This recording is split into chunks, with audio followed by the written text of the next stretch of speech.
The galaxy had known peace for 10,000 years. Ancient beings ruled the stars. They were so old and so powerful that younger species simply called them the gods. These gods watched over 1,000 different civilizations. They settled fights between planets. They stopped wars before they started. They kept the cosmic order balanced and quiet. The gods called themselves the Eternal Conclave.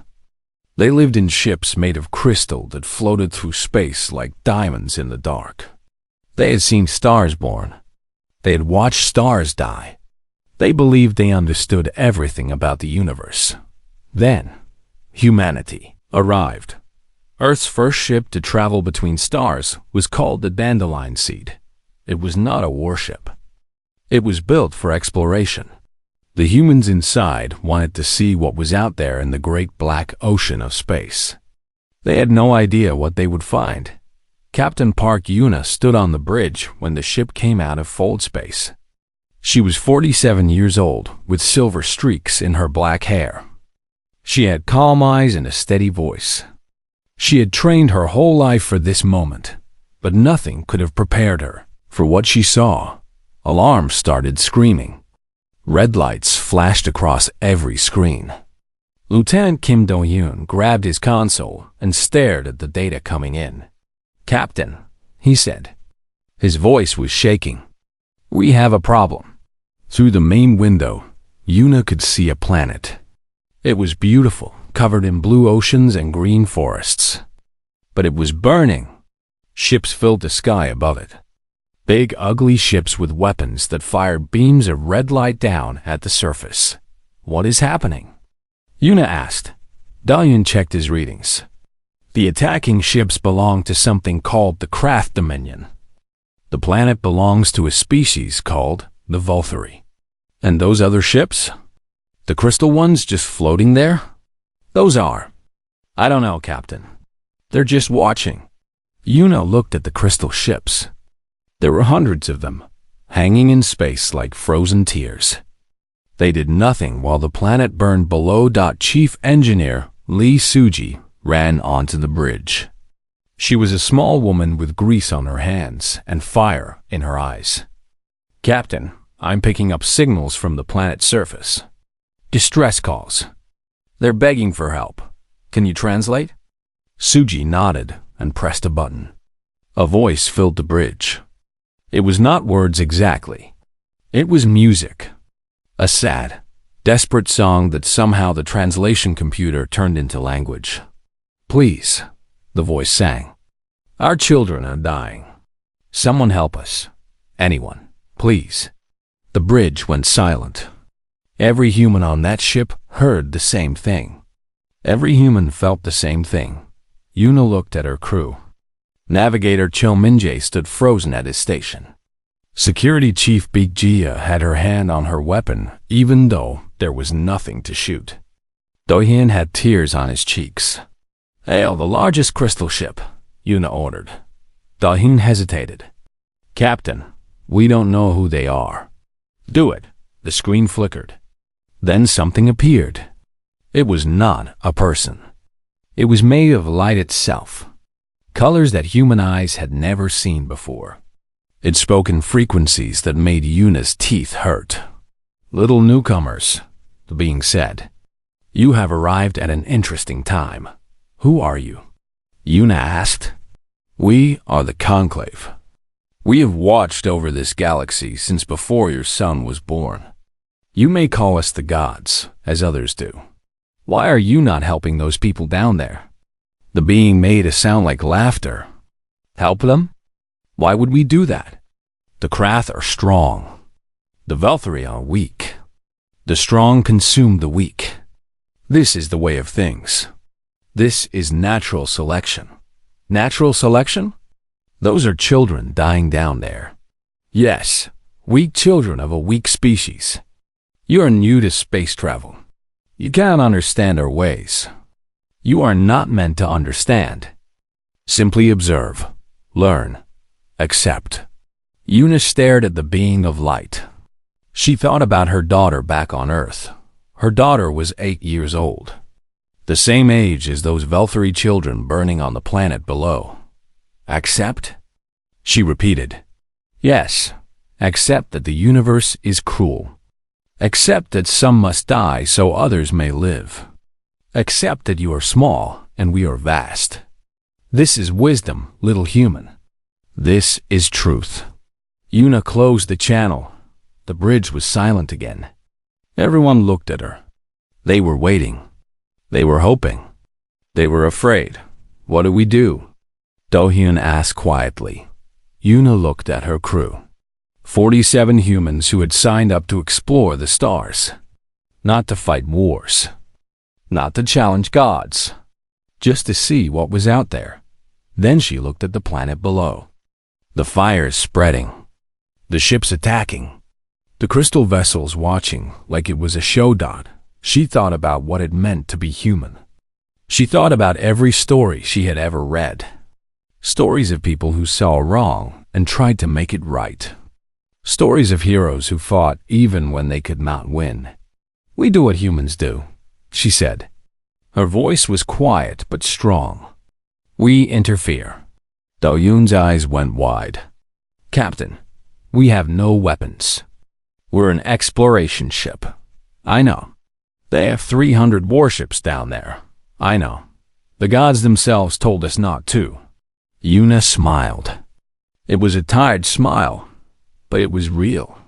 Since when do humans listen to gods? She turned to Min-jae. Plot a course for the planet's surface.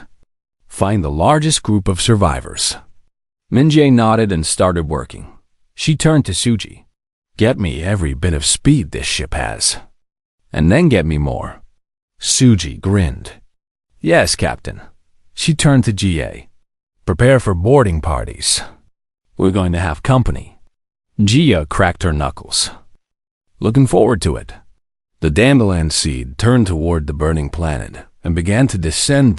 In the conclave observation deck. The oldest of the gods watched the tiny human ship move toward danger. This being was called the Witness. It had existed for billions of years. It had seen everything. But now, for the first time in a very long time, it felt something strange. Something it had almost forgotten. Curiosity. Interesting, the Witness said to itself. Very interesting indeed. The rescue should have been impossible. Everyone knew this. The dandelion seed was a small ship built for looking at stars, not for fighting wars. It had no real weapons. It had no armor. It had a crew of 47 scientists and explorers. The Krath Dominion had 300 warships. They had been conquering planets for 1,000 years. They did not lose. But nobody told the humans they were supposed to fill. Captain Park Yuna stood on the bridge as her ship dove into hell. Red beams of light shot past them. Explosions lit up the darkness of space. Alarms screamed so loud that people could barely hear each other. Suji! Yuna shouted. I need more speed. In the engine room, Lee Suji was already breaking every rule in the book. She pushed the engines past their safety limits. Warning lights flashed red, then orange, then colors that were not supposed to exist. You want more speed? She yelled into her communicator.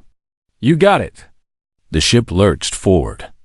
It moved faster than it was ever designed to move.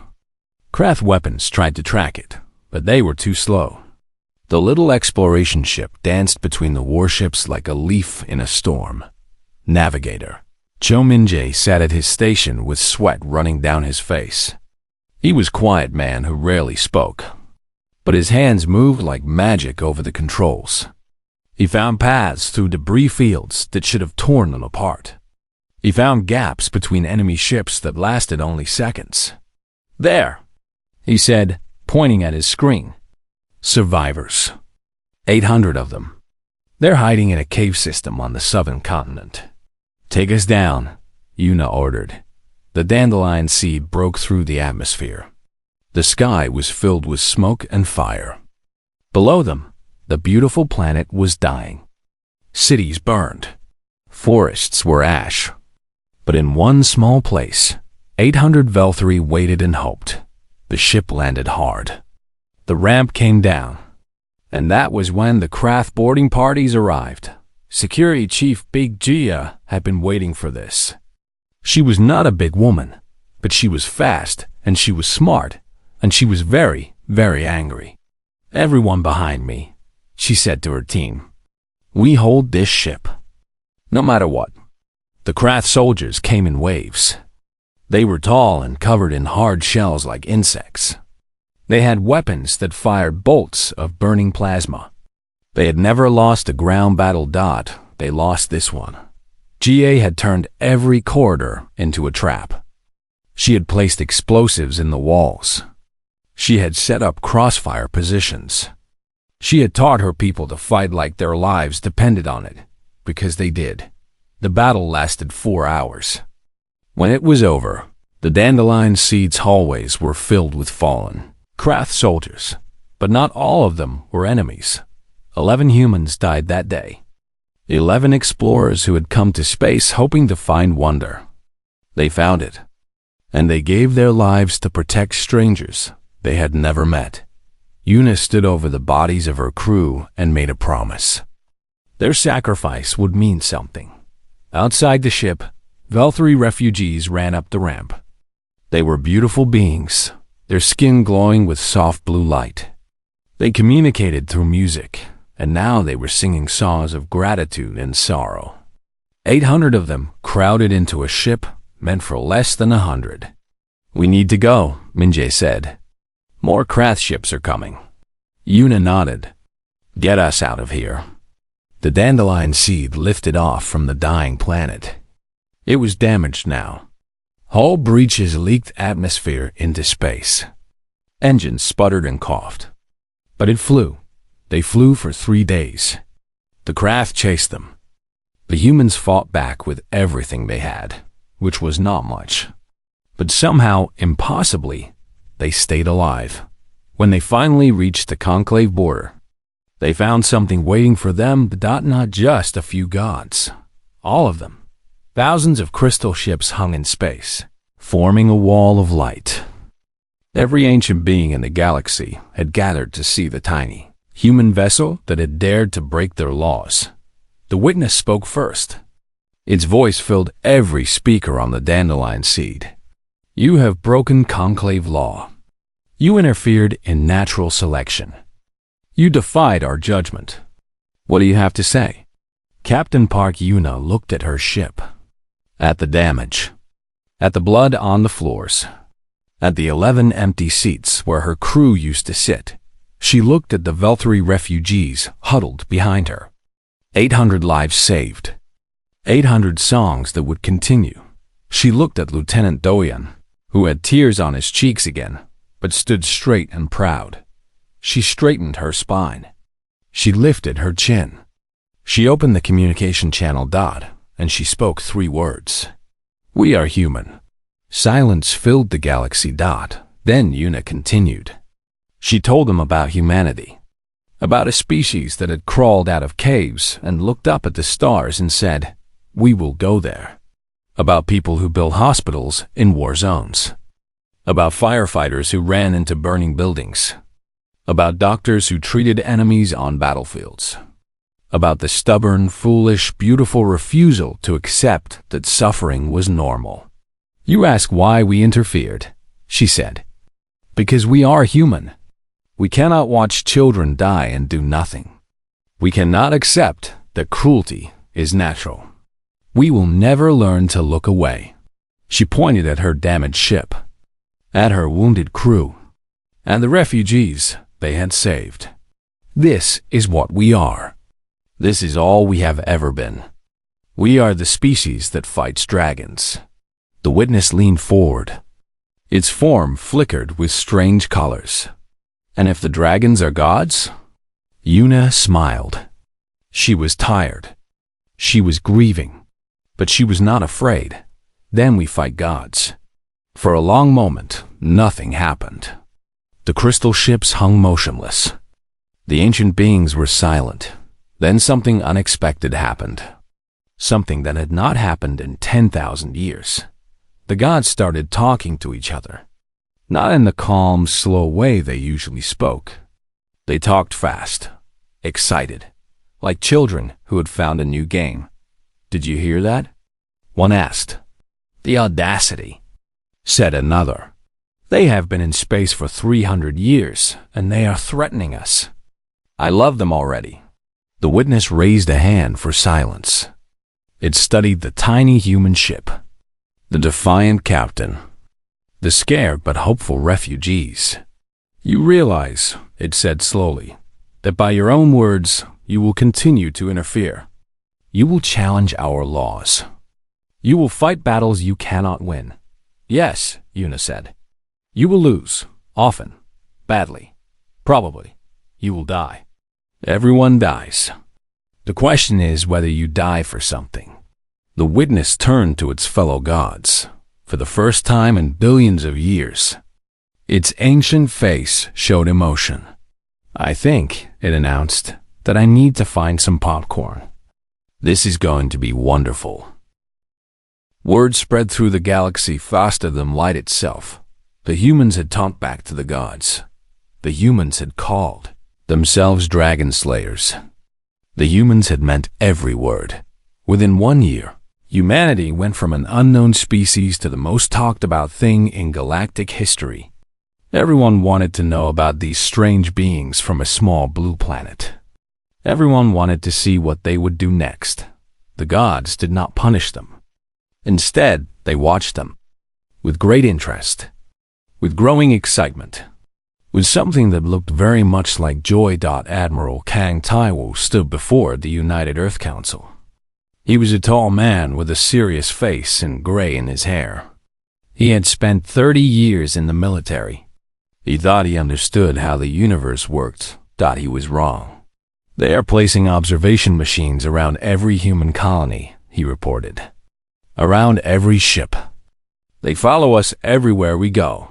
Counselor Shin Yunji frowned. She was an older woman with sharp eyes. "Are they hostile?" "No." Taiwu shook his head. "They are not hostile. They are spectators. Spectators? They are treating us like entertainment." This was true. But it was actually worse than that. The gods had discovered betting. They made wagers on everything. Which human colony would fight against corrupt corporations first? Which captain would break orders to save strangers? How many impossible rescues would humanity do in 1 year? They bet on all of it. Some gods bet that humans would fail. Others bet that humans would succeed. All of them bet that humans would do something interesting. They were never disappointed. The Krath Dominion was still angry about the Valkyrie incident. They had lost face. They had lost ships. They had lost to a species that had only been in space for 300 years. So they declared war on Earth. The Conclave's response was not to stop the war. Instead, they set up viewing platforms. They invited other ancient species to watch. They sold premium seats. "This will be good," the witness said, settling into its observation position. "The humans only have 43 military ships. The Krath have 12,000, another god noted. Yes, it should be very entertaining. I bet on the humans." "You are foolish. They cannot possibly win." "Perhaps. But have you heard what they did at Mira Outpost?" The story of Mira Outpost spread through the conclave like fire. A human captain named Oh Jung-wan had been defending a small mining station with only 2 ships. The Krath sent 50 warships to destroy him. Jung-wan could not win in a straight fight. So he did not fight straight. He loaded the mining station's asteroid crusher with explosives. He aimed it at the largest Krath carrier. Then he crashed it directly into the enemy ship at full speed.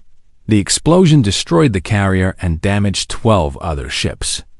The Krath fleet was thrown into chaos. "The pilot died?" one god asked. "No. She ejected at the last second. Landed on an asteroid. They found her 3 days later. What was she doing?" She had killed a craft search party with a metal bar. She was cooking something over a fire. She asked the rescue team what took them so long. The gods went silent. Then they all started laughing. "I need more popcorn," the witness said. The war lasted 3 years. Every expert said humanity should have been destroyed in months. They were wrong.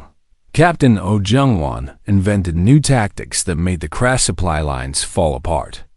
He taught his people to fight like ghosts, appearing from nowhere and vanishing before the enemy could respond. Dr. Moon Soyum was a scientist, not a soldier. But she created a computer virus that infected craft ship systems. Their own fleet turned against itself. Ships crashed into each other. Weapons fired at friendly targets. It was chaos. A teenager named Han Yejin had lost her entire colony to a craft attack. She was 16 years old. She had nothing left to lose. She stole a small shuttle and somehow got aboard a craft command ship. She hid in the cargo hold for 2 weeks. Then she did something no one expected. She learned their language. She made friends with the cook. She listened to the crew complain about their officers. She found out that many craft soldiers hated this war as much as humans did. When she finally revealed herself, she did not fight. She talked. She convinced the crew that their officers were leading them to death for no reason. She convinced them that there was another way. The ship mutinied. Then another ship. Then another dot when humans found Yejin. She was standing on the bridge of a craft battleship with a crew that had chosen to follow her instead of their own commanders. "How did you do it?" Admiral Taiwu asked her. Yejin shrugged. "I made friends with the cook. He hated the officers more than he hated humans. Everyone listens to the person who feeds them." The craft Dominion surrendered unconditionally. The peace treaty was signed on a neutral station. Human representatives stood across from craft commanders. The gods watched from their crystal ships. The witness observed the ceremony with something very close to affection. 3 centuries of space travel, it said to itself. They've already changed more than species 1 million years older. They are chaos given form. They are wonderful. Another god floated beside the witness. What do we do about them? We do nothing. We watch. We learn. We enjoy. They break every rule we have. Yes, and the galaxy is more interesting for it. The witness looked at the human delegates shaking hands with their former enemies. At the craft commander who looked confused but relieved. At the Velthari ambassador who sang a quiet song of hope. Perhaps, the witness said slowly, our rules were never as important as we thought they were. That is dangerous thinking. Perhaps it is the first wise thought I have had in 1 billion years. The peace treaty was signed. The war was over. But everyone knew this was just the beginning. Humanity was loose in the galaxy now. And nothing would ever be the same. In the corner of the observation deck, a young god was setting up a new betting pool. Next wager, it announced. How long before the humans do something impossible again? Define impossible, another god said. That is exactly the point. With humans, you never know. The witness smiled. It was a strange expression on a being of pure light, but it was unmistakably a smile. Put me down for 3 months, it said, and make the wager large. I have a feeling this is going to be spectacular. It was right. 50 years passed like a dream. Humanity had joined the galactic community properly now. They had embassies on 100 worlds. They had trade agreements with 1,000 species. They sat on councils and voted on laws and did all the normal things that civilized species did. But they had not changed. Not really. If anything, they had become more of what they always were. The humanitarian fleet was the most famous organization in the galaxy. It was a force of volunteer ships that went wherever there was suffering. Natural disasters, diseases, wars. It did not matter who was involved. or what the politics were. The humans came anyway. Admiral Yunari commanded the fleet. She was 62 years old, with white hair cut short and scars on her hands from a lifetime of rescue work. She had saved more lives than anyone could count. She had also lost more friends than anyone could count. She did not stop. Another distress call, her assistant reported. A star system near the galactic edge. Their sun is collapsing early. They have 3 days before the radiation kills everyone. How many people? 2 billion. Nari closed her eyes for a moment. 2 billion lives. 3 days. It was impossible. Gather every ship we have, she said. Contact every friendly species. We go now. The rescue took everything they had. 47 human ships joined forces with Velthari singers and craft transports and a dozen other species. They worked without sleep. They pushed their engines past breaking. They saved who they could. In the end, they rescued 1.7 billion people. They lost 30 ships doing it. 300 human lives. Gone in the darkness between stars. A conclave representative came to speak with Nari after. It was a being of silver light with a voice like wind chimes. You cannot save everyone, it told her gently. 300 of your people died. Your fleet is damaged. Your resources are gone. Was it worth it? Nari looked up at the ancient being.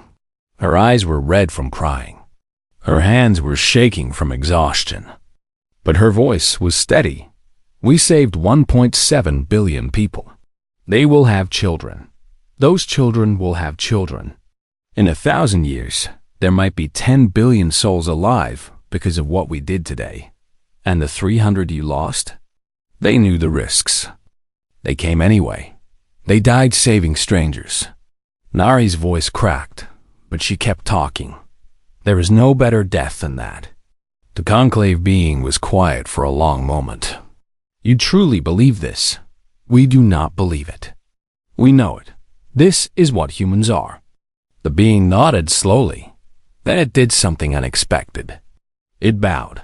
I have observed the galaxy for 10 million years, it said. I have never seen anything like your species.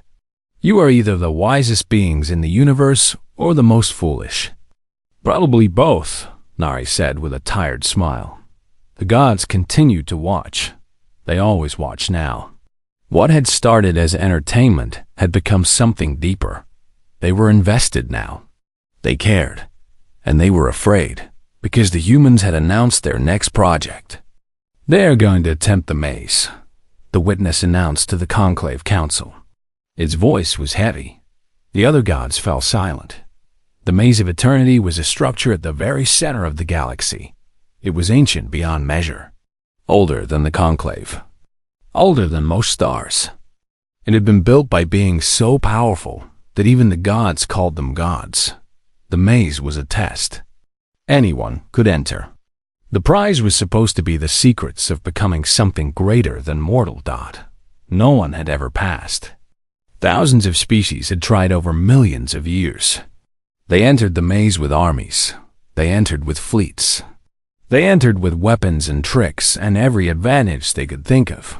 None of them came back. We should stop them, one god suggested. How? Asked another. They do not listen to us. They have never listened to us. We could destroy their ship before it reaches the maze. The witness turned sharply.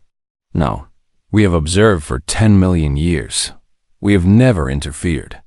We will not start now. But they will die. Perhaps. The witness's form flickered with strange emotions. Or perhaps they will surprise us. They always do.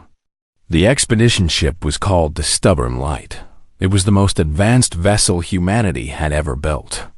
200 volunteers had signed up for a journey they might not return from. The captain was Park Sarang. She was the granddaughter of Park Yuna, the woman who had spoken 3 words and changed everything 50 years ago. Sarang had her grandmother's eyes. She had her grandmother's spine. When the conclave sent an official delegation to warn her, she listened politely.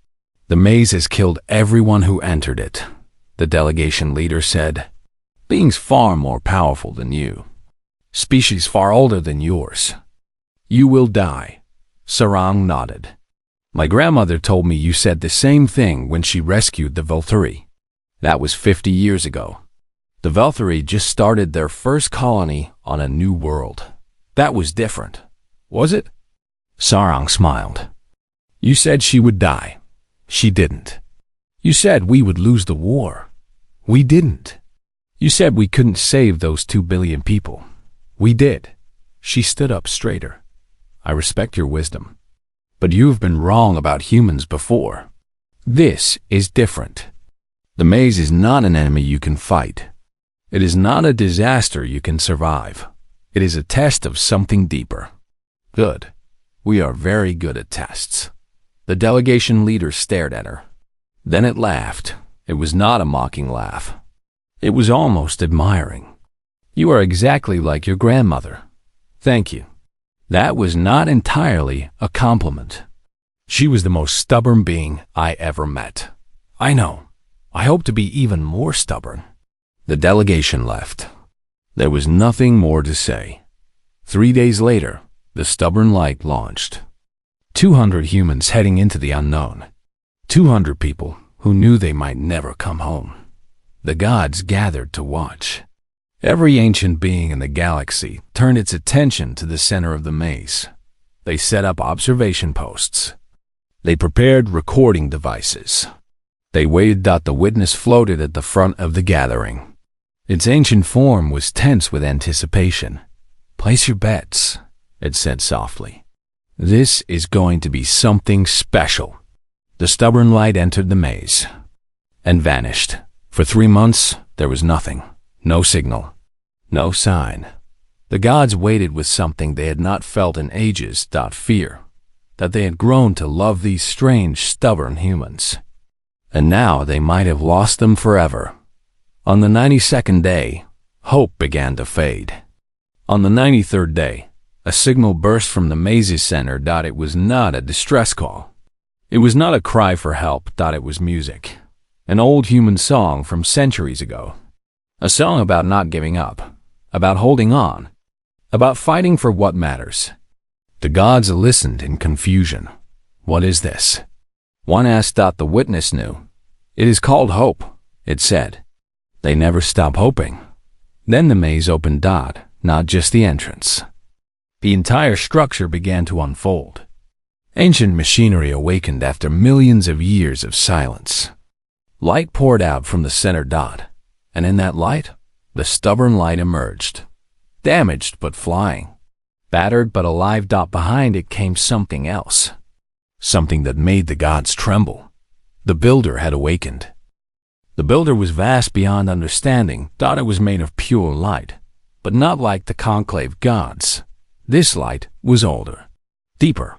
It had existed before the first stars learned how to shine. It had built the maze when the universe was still young. And now, for the first time in millions of years, it spoke.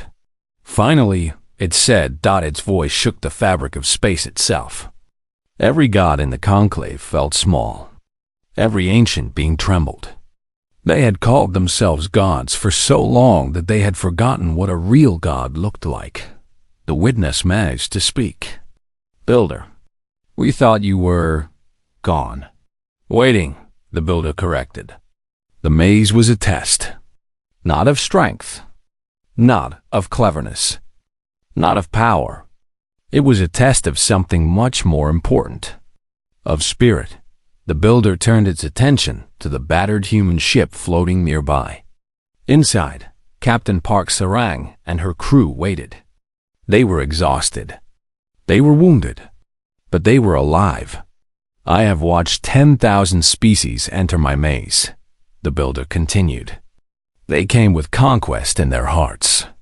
They wanted power for themselves. They wanted to become gods so they could rule over others. They all failed. What did these humans do differently? The witness asked. They entered with different hearts. Not for power. For curiosity. For the hope that what they found might help others. The builder's form flickered with something like a smile. When my maze tried to break them with despair, they sang songs to keep each other's spirits up. When it showed them visions of their own deaths, they cried together and kept walking. When it offered them godhood for themselves alone, they asked if they could share it with everyone. Sarang's voice came over the communication channel. It was tired but steady, just like her grandmother's had been 50 years ago. So, did we pass? The builder laughed. The sound was like thunder and music mixed together. You did more than pass. You reminded me why I built the maze in the first place. The builder turned to face the assembled conclave. Thousands of ancient beings hung in space, watching with wonder and fear. You call yourselves gods, the builder said. You observe. You judge. You maintain order. But you have forgotten why order matters. The witness bowed its head. We do not understand. Order is not an end. It is a foundation, a starting point for growth.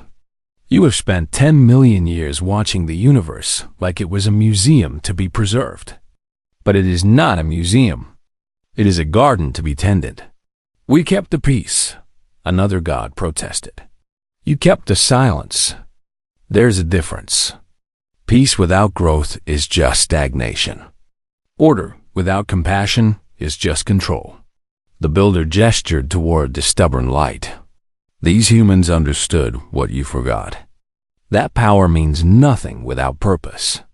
That the measure of a civilization is not how long it survives, but how much light it creates. They have been in space for less than 4 centuries.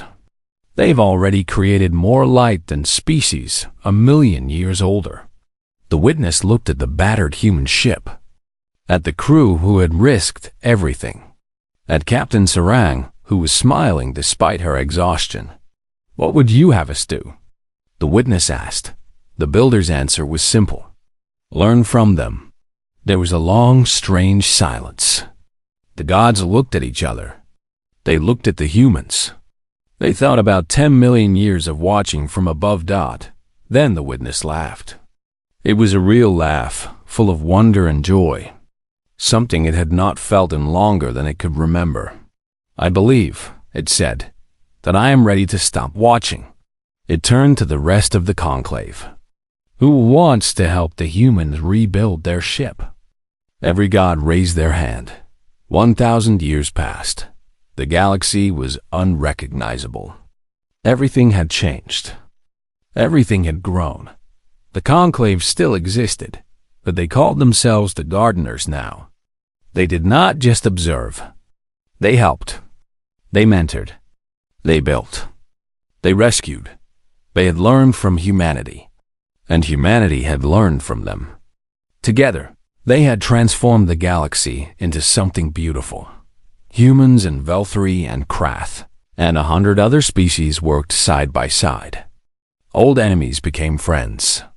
Old wounds became stories that grandparents told to teach their children about forgiveness. At the galaxy's heart, there was a great archive. It held the history of everything that had happened since the humans first arrived. And at the center of this archive stood a statue. It showed a small human woman facing a wall of light. Her spine was straight. Her eyes were defiant. Her face showed no fear. The plaque read, Captain Park Yuna, who spoke 3 words and changed everything. Below that, another line had been added by an ancient hand. We thought we were gods. They reminded us we could be something better. They reminded us we could be kind. The witness visited the statue often. It was no longer just an observer. It had joined the humanitarian fleet 50 years ago. Now it flew alongside human ships, helping them tend to wounded worlds. On this day, it stood before the statue with Captain Sarang's great-granddaughter. Her name was Park Nabi. She was 8 years old. She had her ancestors' eyes. Is the story true? Nabi asked. Did my great-great-grandmother really talk back to gods? Yes, the witness said. She was very brave. Were you scared of her? The witness thought about this question for a long time. Then it answered honestly. Yes, we were all scared. But not because she threatened us. We were scared because she showed us that we were wrong. We had spent 10 million years being wrong. That is a frightening thing to realize. But you changed. We did. Because of her. Because of all of you. Nabi looked up at the statue of her ancestor. I want to be like her when I grow up. Then be brave, the witness said. Be kind. Be stubborn. Never stop fighting for what is right, even when the whole universe tells you that you cannot win. What if I'm scared? Be scared anyway. Being brave does not mean you are not afraid. It means you do the right thing even when you are afraid. Nabi nodded seriously. Then she reached up and took the witness's hand. Or at least, she reached for where a hand would be if the ancient being had one. It formed the hand just for her. Will you tell me more stories about her? Nabi asked. I will tell you all of them. We have many, many stories now. Your people have given us more stories in 1,000 years than we had in the 10 billion years before. That's because we're human. The witness smiled. Yes, that is exactly because you are human. They walked away from the statue together. The ancient being and the young child. The god who had learned to be humble and the human who would grow up to shake the stars. Behind them, the statue of Park Yuna stood in the light. Her eyes looked forward, toward a future she had helped create. Somewhere in the cosmos, the witness knew another human ship was flying toward danger to save strangers. Another impossible rescue was about to begin. Another story was being written. That was what humans did. They wrote stories. They fought dragons. They taught gods how to be kind. And the galaxy was brighter for it. The witness looked up at the stars. It remembered its first thought when it saw the dandelion seed descending toward that burning planet so long ago. Interesting, it had said. Very interesting indeed. It had been right. But it had also been wrong. Interesting was not the right word. Wonderful was closer. Miraculous was closer still. But the best word, the witness had learned, was one the humans used all the time. The word was hope. And for the first time in its eternal existence, the witness understood what it truly meant.